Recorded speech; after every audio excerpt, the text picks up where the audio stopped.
How's it going, everybody? This is Novakast back with another video for you guys, and we're going to be talking about episode 8 of season 1 for Final Space.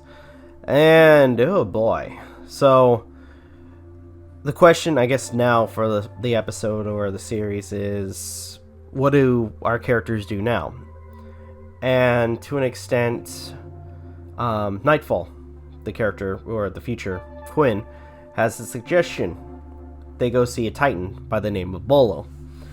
And apparently Bolo is a Titan who was imprisoned long ago by the other Titans in Final Space. So in this regard, what they have to do is go into inner space. And to do so, they have to what's the term? Lightfold into a sun or a star. So yeah.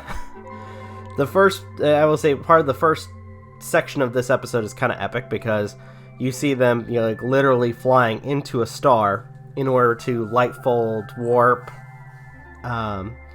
whatever, into the star to enter inner space, where they are introduced to Bolo. And what happens afterwards is actually kind of interesting because what they do is they end up going, I guess, telepathically going into Bolo's mind.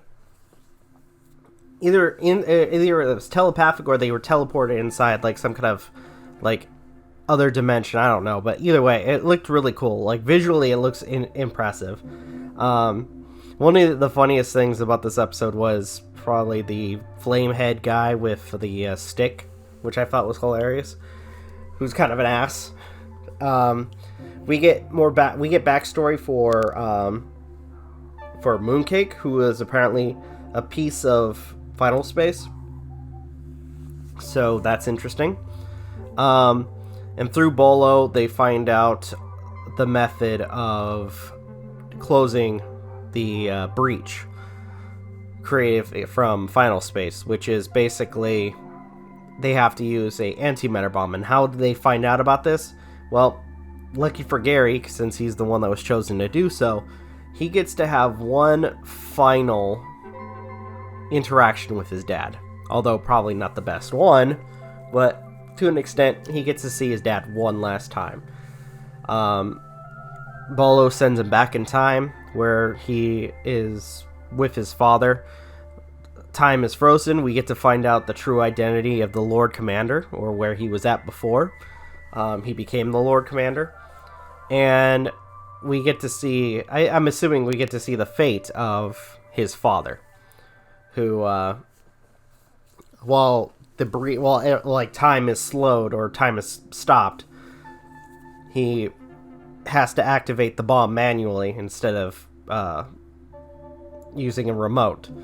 So, to an extent, Gary has to watch his father die one more time, which I will say sucks. It really does. So, in some sense, they find out about a second antimatter bomb, which is apparently on Earth. So, now that they know who Bolo is, have interaction with Bolo, know how to stop the breach, and where that method is, they decide, okay, now our next step, get the next antimatter bomb, and proceed to close the breach. So, all in all, this was actually a really, really good episode. Especially with, I will say, the interaction with Gary and his dad. I think that was probably like the best moment of the entire episode. So, all in all, I really, really, really freaking enjoyed this. I'm looking forward to, the next 2 episodes? Curious on what's going to happen. So, with that, I think I'm going to go ahead and end the video here. I don't think I have anything else I need to say, so thank you guys so much for watching. Truly appreciate it. If you guys can, please leave a like, comment, share, subscribe, all that good stuff. If you guys want to follow us on social media, links are in the description down below, as well as check out our daily content and the weekly podcast. With that being said, this is Novakast signing off. Have a good one, and take care. Peace.